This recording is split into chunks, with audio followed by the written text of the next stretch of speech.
सुंदरकांड का अद्भुत चमत्कार। अर्जुन सिंह 25 साल का एक युवक दिल्ली की तंग और शोर भरी गलियों में अपने छोटे से किराए के मकान में रहता था।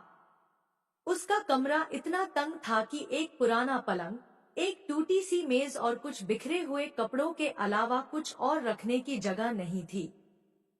दीवारों पर सीलन के धब्बे थे और खिड़कियों से आने वाली हल्की रोशनी कमरे को और उदास बनाती थी।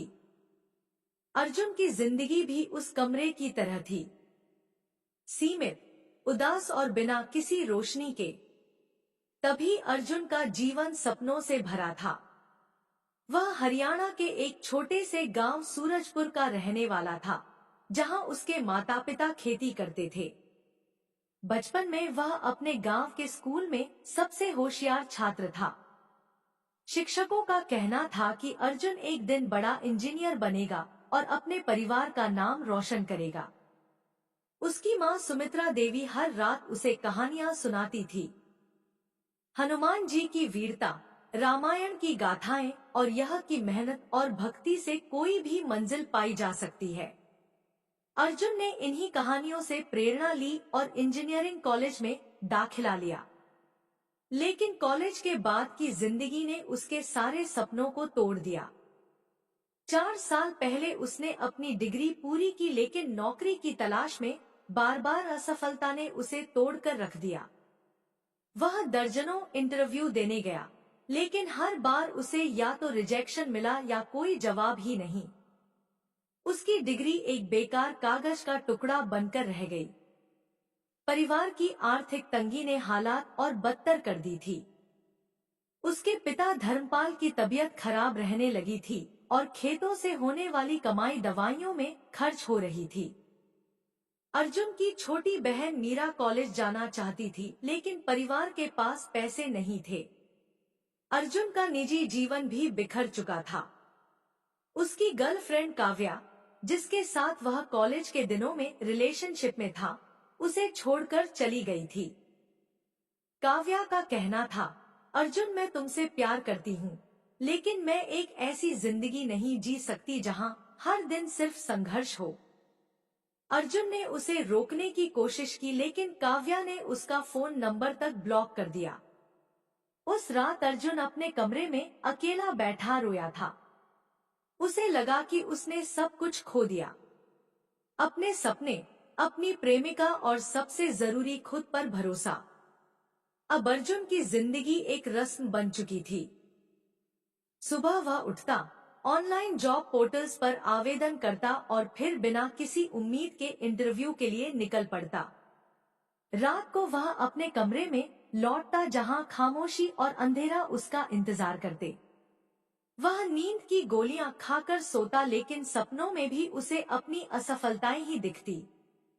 वह अक्सर सोचता, क्या मेरी जिंदगी का कोई मकसद भी है या मैं बस यूं ही बेकार जी रहा हूं। एक रविवार की शाम अर्जुन अपने कमरे में बेमन से टीवी देख रहा था। न्यूज चैनल पर एक छोटी सी खबर दिखाई गई। दिल्ली से लगभग 4 घंटे की दूरी पर एक छोटे से कस्बे नीलपुर में एक प्राचीन हनुमान मंदिर था। खबर में बताया गया कि लोग इस मंदिर में अपनी समस्याओं का हल ढूंढने आते हैं। मंदिर में हर शाम सुंदरकांड का पाठ होता था और भक्तों का मानना था कि इससे उनकी जिंदगी में चमत्कार होते हैं। अर्जुन ने पहले तो इस खबर को नजरअंदाज किया। वह नास्तिक नहीं था, लेकिन उसका भरोसा भगवान, चमत्कारों और यहाँ तक कि खुद पर भी खत्म हो चुका था। उसकी माँ ने उसे बचपन में हनुमान चालीसा सिखाई थी, लेकिन वह इसे भूल चुका था। फिर भी मन के किसी कोने में एक छोटी सी उम्मीद जगी। मेरे पास खोने को और क्या बचा है, उसने सोचा। उसने अपनी जेब से बचे 500 रुपए गिने, एक पुरानी सी बस में सवार हुआ और मंदिर की ओर चल पड़ा। नीलपुर पहुंचते पहुंचते शाम हो चुकी थी। मंदिर का परिसर शांत और सादगी से भरा था। एक विशाल बरगद का पेड़ मंदिर के प्रवेश द्वार पर खड़ा था, जिसके नीचे कुछ लोग ध्यान मग्न बैठे थे। मंदिर के अंदर हनुमान जी की एक बड़ी मूर्ति थी। जिसके सामने तेल के दीपक जल रहे थे। हवा में अगरबत्ती की खुशबू और मंत्रों की गूंज थी। अर्जुन ने अपने जूते उतारे और मंदिर के अंदर कदम रखा। वह एक कोने में चुपचाप बैठ गया। कुछ लोग सुंदरकांड का पाठ कर रहे थे। उनकी आवाज में एक अजीब सा सुकून था जो अर्जुन के मन को छू रहा था। उसने अपनी आंखें बंद की और पाठ को सुनने की कोशिश की, लेकिन उसका मन बार बार भटक रहा था। वह सोच रहा था, क्या यह सब सचमुच मेरी जिंदगी बदल सकता है या यह भी बस एक और बेकार कोशिश है। तभी उसे अपने कंधे पर हल्का सा स्पर्श महसूस हुआ। उसने आंखें खोली तो सामने एक बुजुर्ग साधु खड़े थे। उनकी दाढ़ी सफेद थी, चेहरा शांत और आंखों में गहरी चमक थी। साधु ने भगवा वस्त्र पहने थे और उनके हाथ में एक पुरानी सी किताब थी। उन्होंने मुस्कुराते हुए कहा, बेटा तुम्हारा मन बहुत बेचैन है, क्या बात है? अर्जुन को समझ नहीं आया कि जवाब दे या चुप रहे, लेकिन साधु की आंखों में कुछ ऐसा था कि वह खुद को रोक नहीं पाया। उसने अपनी सारी कहानी सुना दी। अपनी असफलताएं, काव्या का छोड़कर चले जाना, परिवार की आर्थिक तंगी और अपनी जिंदगी से हार मानने की बात। उसकी आवाज में दर्द था और कई बार वह रुक रुक कर बोल रहा था। साधु ने चुपचाप सब सुना और फिर धीरे से कहा, तुम्हारी कहानी नई नहीं है बेटा। हर इंसान की जिंदगी में एक ऐसा मोड़ आता है जहां उसे लगता है कि अब सब खत्म हो गया। लेकिन सुंदरकांड हमें सिखाता है कि कोई भी मुश्किल स्थायी नहीं होती। अर्जुन ने थोड़ा व्यंग भरे लहजे में कहा, बाबा यह तो बस एक धार्मिक किताब है, इसमें मेरी जिंदगी की समस्याओं का हल कैसे हो सकता है?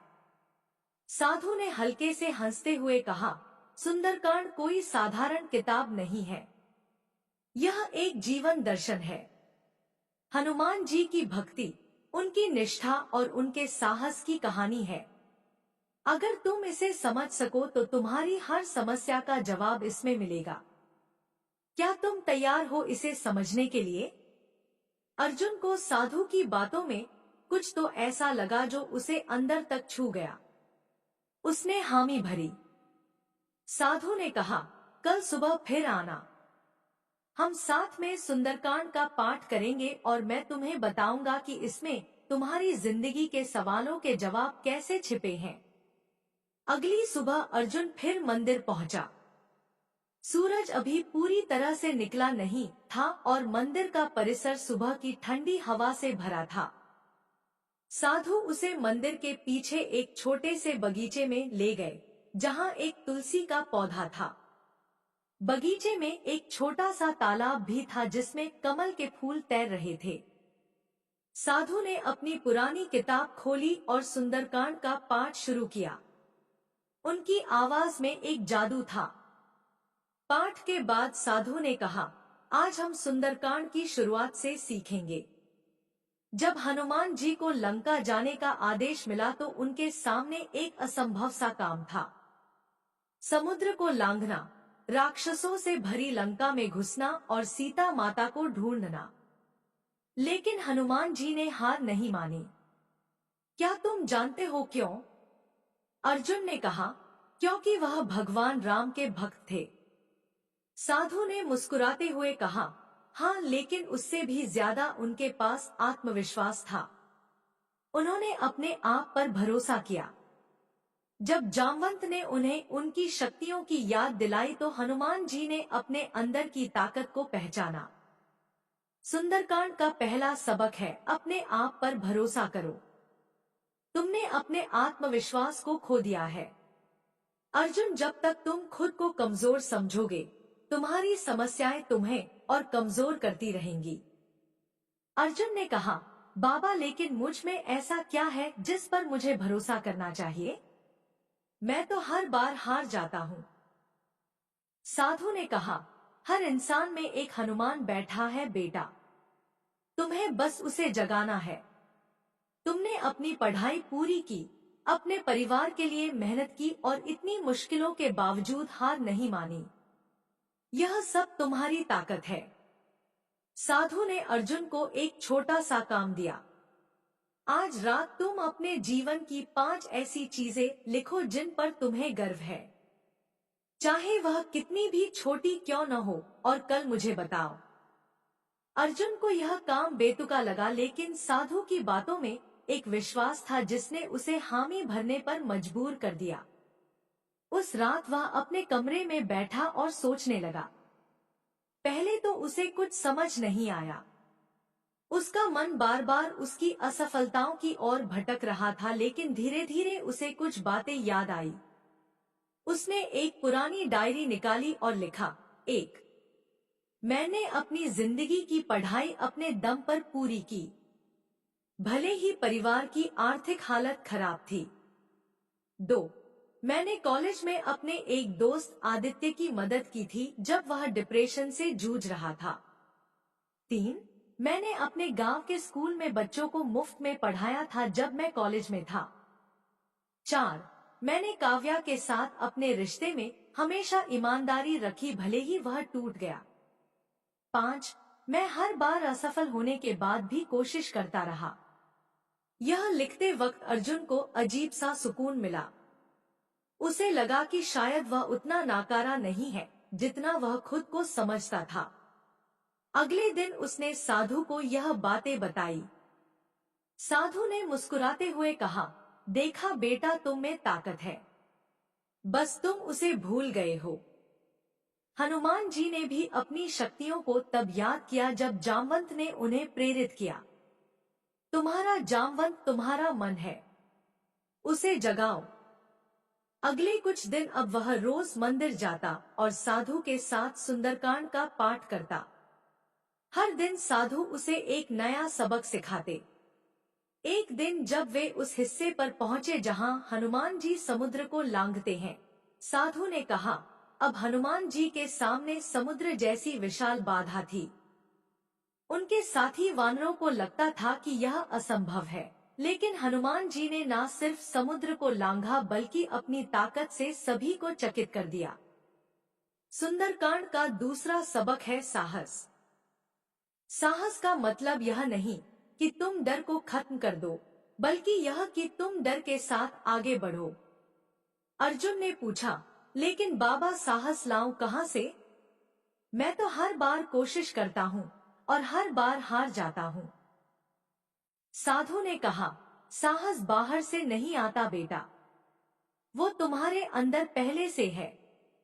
हनुमान जी ने समुद्र को लांघने से पहले राम जी का नाम लिया और अपने मन को मजबूत किया। तुम भी अपने मन को मजबूत करो। अपनी हर कोशिश को एक कदम मानो जो तुम्हें तुम्हारी मंजिल के करीब ले जा रहा है। साधु ने अर्जुन को एक और काम दिया। अगले 7 दिन तुम हर दिन एक ऐसी चीज करो जो तुम्हें डराती हो। वो चाहे किसी से मदद मांगना हो, किसी नई कंपनी में इंटरव्यू देना हो या अपने परिवार से अपनी परेशानी शेयर करना हो, और हर रात तुम अपनी डायरी में लिखो कि तुमने क्या किया और उससे तुम्हें क्या सीख मिली। अर्जुन ने इस बार बिना सवाल किए हामी भर दी।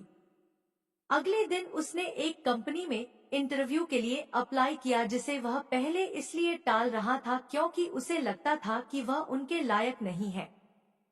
इंटरव्यू में उसे रिजेक्शन तो मिला, लेकिन उसने देखा कि रिजेक्शन का दर्द अब उतना नहीं था।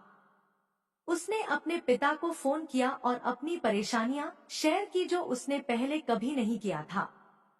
उसके पिता धर्मपाल ने उसे हौसला दिया और कहा, बेटा तुम मेहनत कर रहे हो, मुझे तुम पर गर्व है।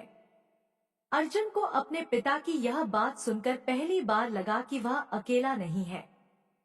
अर्जुन ने अपने पुराने दोस्त आदित्य से भी संपर्क किया, जिससे वह काव्या के जाने के बाद बात करना बंद कर चुका था। आदित्य ने उसे अपने स्टार्टअप में एक छोटा सा प्रोजेक्ट ऑफर किया। अर्जुन ने डरते डरते इसे स्वीकार किया और पहली बार उसे लगा कि शायद वह कुछ कर सकता है। उसने अपनी डायरी में लिखा, आज मैंने आदित्य से बात की। मुझे डर था कि वो मेरी हालत देखकर मुझसे दूरी बनाएगा, लेकिन उसने मेरी मदद की। शायद मुझे लोगों पर भरोसा करना सीखना होगा। कुछ हफ्तों बाद अर्जुन के मन में एक बदलाव आने लगा था। वह अब पहले जितना निराश नहीं रहता था। सुंदरकांड का पाठ अब उसे सिर्फ एक धार्मिक किताब की कहानी नहीं लगती थी, बल्कि एक जीवन जीने का तरीका लगता था। एक दिन जब वे उस हिस्से पर पहुंचे जहां हनुमान जी सीता माता से मिलते हैं और राम जी का संदेश देते हैं, साधु ने कहा, हनुमान जी की सबसे बड़ी ताकत उनकी निष्ठा थी। उन्होंने राम जी के लिए सब कुछ किया बिना किसी स्वार्थ के। सुंदरकांड का तीसरा सबक है सेवा और निष्ठा। जब तुम दूसरों की मदद करते हो तो तुम्हारा दुख अपने आप कम हो जाता है। अर्जुन ने कहा, लेकिन बाबा मेरे पास तो खुद कुछ नहीं है, मैं दूसरों की मदद कैसे करूं? साधु ने कहा, सेवा के लिए धन की जरूरत नहीं होती। तुम अपने समय, अपने शब्दों या अपनी मेहनत से भी किसी का भला कर सकते हो। हनुमान जी के पास कोई संपत्ति नहीं थी, फिर भी उन्होंने सीता माता को हौसला दिया और राम जी का संदेश पहुंचाया। साधु ने अर्जुन को मंदिर के आसपास की बस्ती में रहने वाले गरीब बच्चों को पढ़ाने का काम दिया। अर्जुन को पहले लगा कि वह यह नहीं कर पाएगा। उसके पास ना तो समय था और ना ही ऊर्जा। लेकिन साधु की बातों ने उसे प्रेरित किया। उसने सोचा, अगर हनुमान जी इतनी मुश्किलों के बावजूद राम जी का काम कर सकते हैं, तो मैं भी कुछ तो कर सकता हूँ। अर्जुन ने बस्ती में एक छोटा सा स्कूल शुरू किया जो बस एक पेड़ के नीचे चलता था। वहाँ के बच्चे जिनके माता पिता मजदूरी करते थे, स्कूल नहीं जा पाते थे।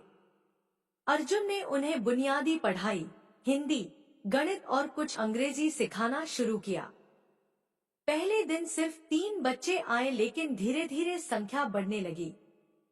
बच्चे उसकी बातें सुनते, हंसते और उसे सर कहकर बुलाते। अर्जुन को लगा कि उसकी जिंदगी में पहली बार कुछ मायने रखता है। अर्जुन ने एक बच्चे चिंटू से खास लगाव बना लिया। चिंटू की मां गीता एक निर्माण स्थल पर मजदूरी करती थी और उसके पिता का देहांत हो चुका था। चिंटू स्कूल नहीं जा पाता था, लेकिन पढ़ने की उसकी लगन देखकर अर्जुन ने उसे अतिरिक्त समय देना शुरू किया। उसने चिंटू को न सिर्फ पढ़ना लिखना सिखाया, बल्कि उसे हनुमान चालीसा के कुछ दोहे भी सिखाए। चिंटू की मुस्कान देखकर अर्जुन को अपने दुख छोटे लगने लगे।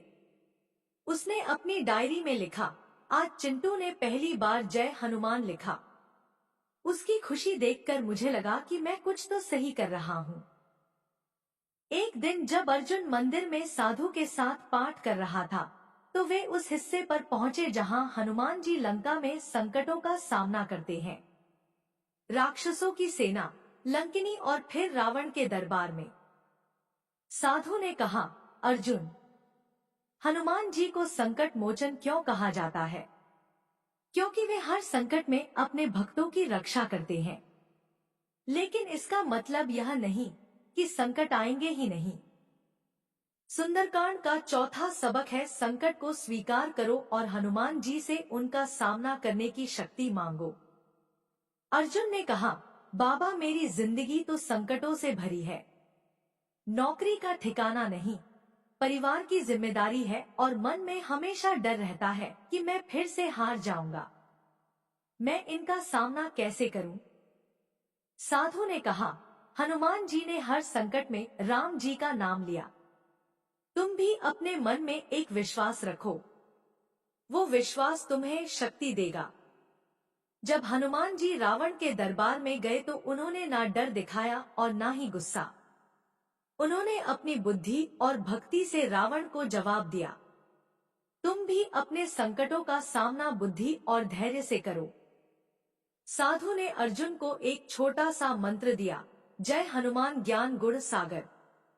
उन्होंने कहा, जब भी तुम्हें लगे कि तुम हार रहे हो, इस मंत्र को मन में जपो।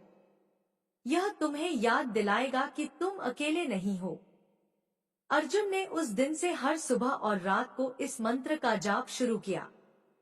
उसे नहीं पता था कि यह मंत्र उसकी जिंदगी में कितना बड़ा बदलाव लाने वाला था। कुछ दिनों बाद आदित्य के स्टार्टअप में एक बड़ा प्रोजेक्ट आया और आदित्य ने अर्जुन को उसकी लीडरशिप करने का मौका दिया। अर्जुन को डर था कि वह इसे संभाल नहीं पाएगा, लेकिन उसने मंत्र जपते हुए खुद को प्रेरित किया और पूरी मेहनत से काम शुरू किया। प्रोजेक्ट सफल रहा और आदित्य ने उसे स्थायी नौकरी ऑफर की। अर्जुन को पहली बार लगा कि शायद उसकी जिंदगी पटरी पर आ रही है। उसने अपनी पहली सैलरी से चिंटू के लिए किताबें और स्कूल की यूनिफॉर्म खरीदी। गीता ने उसे आशीर्वाद दिया और कहा, बेटा तुमने मेरे चिंटू को नया जीवन दिया। अर्जुन को लगा कि उसने कुछ ऐसा किया है जो सही मायनों में मायने रखता है। कुछ महीने बाद अर्जुन की जिंदगी में एक नया मोड़ आया। आदित्य के स्टार्टअप में एक और बड़ा प्रोजेक्ट आया, लेकिन इस बार कंपनी को एक प्रतिद्वंदी कंपनी से कड़ी चुनौती मिल रही थी। आदित्य ने अर्जुन को इस प्रोजेक्ट का नेतृत्व करने की जिम्मेदारी दी, लेकिन अर्जुन को डर था कि वह इस बार असफल हो जाएगा। उसने साधु से अपनी चिंता साझा की। साधु ने उस दिन सुंदरकांड का वह हिस्सा पढ़ा जहां हनुमान जी लंका में अपनी पूंछ से आग लगाते हैं और रावण की सेना को भयभीत कर देते हैं। साधु ने कहा, अर्जुन, हनुमान जी ने लंका में न सिर्फ साहस दिखाया बल्कि अपनी बुद्धि का भी इस्तेमाल किया। उन्होंने सही समय पर सही कदम उठाया। सुंदरकांड का 5वां सबक है धैर्य और बुद्धि। जब तुम संकट में हो तो जल्दीबाजी में फैसला मत लो। अपने मन को शांत रखो और बुद्धि से काम लो। अर्जुन ने कहा, बाबा, लेकिन जब सब कुछ दांव पर हो तो धैर्य कैसे रखूं? साधु ने कहा, हनुमान जी ने रावण के दरबार में धैर्य रखा। भले ही उन्हें अपमानित किया गया, उन्होंने अपनी बुद्धि से रावण को जवाब दिया और सही समय का इंतजार किया। तुम भी अपने प्रोजेक्ट में धैर्य रखो। अपने साथियों के साथ मिलकर काम करो और सही रणनीति बनाओ। अर्जुन ने साधु की सलाह मानी। उसने अपनी टीम के साथ कई रातें जागकर प्रोजेक्ट की रणनीति बनाई। उसने प्रतिद्वंदी कंपनी के काम का अध्ययन किया और अपनी प्रस्तुति को बेहतर बनाया। जब प्रोजेक्ट की अंतिम प्रस्तुति का दिन आया, अर्जुन ने मंत्र जपते हुए खुद को शांत रखा। उसकी मेहनत रंग लाई और उनकी कंपनी ने प्रोजेक्ट हासिल कर लिया। आदित्य ने उसे बोनस दिया और कहा, अर्जुन, तुमने कमाल कर दिया। अर्जुन की जिंदगी अब बदल रही थी। उसकी नौकरी स्थायी हो चुकी थी और वह हर महीने अपने परिवार को कुछ पैसे भेजने लगा था। उसने अपनी माँ को फोन करके कहा, माँ, मैं अब ठीक हूँ। जल्दी ही तुम सबको दिल्ली बुलाऊंगा। उसकी माँ सुमित्रा देवी की आवाज में खुशी थी जो अर्जुन ने सालों बाद सुनी थी। उसने अपनी बहन मीरा को कॉलेज में दाखिला दिलाने का वादा किया। एक दिन अर्जुन ने अपने परिवार को दिल्ली बुलाया। सुमित्रा देवी, धर्मपाल और मीरा पहली बार दिल्ली आए थे। अर्जुन ने उन्हें अपने छोटे से कमरे में ठहराया और नीलपुर के मंदिर ले गया। मंदिर में सुमित्रा देवी ने हनुमान जी की मूर्ति के सामने सिर झुकाया और कहा, हनुमान जी, आपने मेरे बेटे को रास्ता दिखाया। अर्जुन ने अपनी माँ को गले लगाया और कहा, माँ, यह सब तुम्हारी कहानियों और सुंदरकांड की वजह से हुआ। अर्जुन ने अपनी बहन मीरा को दिल्ली के कॉलेज में दाखिला दिलाया। मीरा ने उसे गले लगाकर कहा, भैया, तुम मेरे हीरो हो। अर्जुन ने हंसते हुए कहा, नहीं मीरा, असली हीरो हनुमान जी हैं। कई महीने बीत गए। अर्जुन पहले जैसा नहीं था। वह अब हर सुबह उठकर सुंदरकांड का पाठ करता और उसमें से हर दिन एक नया सबक सीखता। उसने अपनी जिंदगी को नए सिरे से शुरू किया। आदित्य के स्टार्टअप में उसकी मेहनत रंग लाई और वह अब एक छोटी सी टीम का लीडर था। वह बच्चों को पढ़ाने का काम भी जारी रखे हुए था। एक दिन साधु ने उसे बुलाया और कहा, अर्जुन, तुमने सुंदरकांड के सबक को अपनी जिंदगी में उतारा है। अब तुम्हारी जिंदगी की लंका पर विजय पाने का समय है। हनुमान जी ने लंका को जलाया था, लेकिन तुम्हें अपनी जिंदगी के डर, अपनी कमजोरियों और अपनी निराशा को जलाना है। अर्जुन ने कहा, बाबा मैं अब पहले से बेहतर हूँ, लेकिन मुझे अभी भी लगता है कि मैं वह सब नहीं कर पाऊंगा जो मैं करना चाहता हूँ। साधु ने कहा, सुंदरकांड का आखिरी सबक है विजय का मार्ग, जो तुम खुद बनाते हो। हनुमान जी ने अपने रास्ते की हर बाधा को अपने बल, बुद्धि और भक्ति से पार किया। तुम भी यह कर सकते हो। अर्जुन ने उस दिन ठान लिया कि वह अपनी जिंदगी को पूरी तरह से बदल देगा। उसने एक ऑनलाइन कोर्स शुरू किया जिसमें वह अपनी इंजीनियरिंग की स्किल्स को और निखार सके। उसने अपने दोस्तों और परिवार के साथ फिर से जुड़ना शुरू किया। उसने अपनी मां को गांव में एक छोटा सा घर बनवाने का वादा किया। कुछ साल बाद अर्जुन एक सफल इंजीनियर था। उसने आदित्य के साथ मिलकर एक स्टार्टअप शुरू किया जो गरीब बच्चों के लिए मुफ्त शिक्षा और टेक्नोलॉजी ट्रेनिंग प्रदान करता था। वह अब भी हर सुबह सुंदरकांड का पाठ करता था और हर बार उसे उसमें एक नया सबक मिलता था। अर्जुन ने चिंटू को अपने स्टार्टअप में एक इंटर्नशिप दी। चिंटू अब एक होनहार छात्र था जो टेक्नोलॉजी में रुचि रखता था। अर्जुन को उसमें अपना अतीत दिखता था और वह चिंटू को हमेशा प्रेरित करता था। उसने गीता को भी अपने स्टार्टअप में एक छोटी सी नौकरी दी ताकि वह अपने परिवार का और बेहतर तरीके से ख्याल रख सके। एक दिन अर्जुन उस मंदिर में वापस गया जहां उसकी जिंदगी बदली थी। साधु अब वहां नहीं थे। मंदिर के पुजारी ने बताया कि साधु कुछ साल पहले हिमालय की ओर चले गए थे। अर्जुन ने मंदिर में हनुमान जी की मूर्ति के सामने सिर झुकाया और मन ही मन कहा, हनुमान जी आपने मुझे रास्ता दिखाया। मैं हमेशा आपका और सुंदरकांड के सबक का कर्जदार रहूंगा। अर्जुन की कहानी सिर्फ उसकी नहीं थी, वह उन सभी लोगों की कहानी थी जो अपनी जिंदगी में हार मान चुके हैं। सुंदरकांड ने उसे सिखाया कि आत्मविश्वास, साहस, सेवा, धैर्य और भक्ति से कोई भी लंका जीती जा सकती है। अर्जुन ने अपने स्टार्टअप के जरिए सुंदरकांड के इन सबक को और लोगों तक पहुंचाना शुरू किया। वह अपने कर्मचारियों और छात्रों को सुंदरकांड की कहानियां सुनाता और उन्हें प्रेरित करता कि वे भी अपने जीवन में इन सबक को अपनाएं। एक दिन जब वह अपने स्टार्टअप के एक इवेंट में बोल रहा था, उसने कहा, सुंदरकांड सिर्फ एक धार्मिक ग्रंथ नहीं है, यह एक जीवन जीने का तरीका है।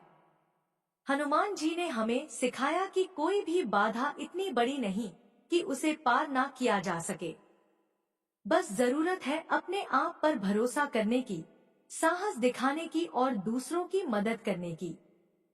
अर्जुन की बातें सुनकर वहां मौजूद हर शख्स मंत्रमुग्ध हो गया। उसकी कहानी ने कई लोगों को प्रेरित किया। कुछ ने अपने डर का सामना किया, कुछ ने दूसरों की मदद शुरू की और कुछ ने अपने जीवन में एक नई शुरुआत की। अर्जुन की जिंदगी अब एक मिसाल थी। वह अब अकेला नहीं था, उसके पास उसका परिवार, उसके दोस्त और सबसे जरूरी उसका आत्मविश्वास था।